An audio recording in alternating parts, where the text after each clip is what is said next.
Hey, pour ce deuxième épisode de Moule à Gaufre, nous allons parler de Carnet de santé foireuse de Pozla, qui a travaillé sur Les Lascars et Monkey Business aux éditions Delcourt.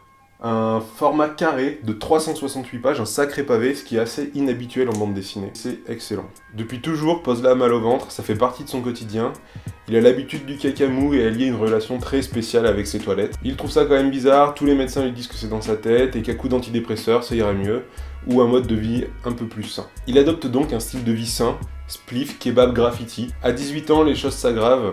Entre le sang et les douleurs de plus en plus fortes et rapprochées, rien ne va plus. On le suit entre les urgences et les médecins généralistes qui ne savent pas d'où les douleurs peuvent venir. Et comme à chaque fois, tout est dans la tête.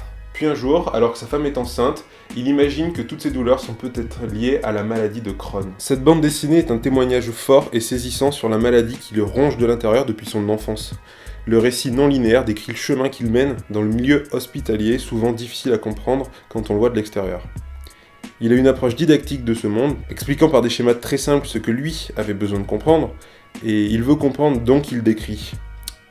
Ce long chemin est fait d'errances et d'erreurs médicales qui pèsent sur l'auteur. Le récit est entrecoupé de conversations entre des corbeaux qui sont à l'extérieur de l'hôpital et qui nous permettent de saisir des éléments de compréhension de l'histoire et de détendre l'atmosphère. Le carnet qu'on a dans les mains est sûrement très proche de celui que Pozla avait à cette époque, car des dessins ont été réalisés sur le vif, on les reconnaît grâce à un tampon en forme de boyau. Il explique que ce carnet a eu un effet thérapeutique sur lui. Il jette ses dessins sur le carnet dans un style crowbar, ultra percutant et efficace, tout à l'encre noire, au crayon et à l'aquarelle pour la douleur.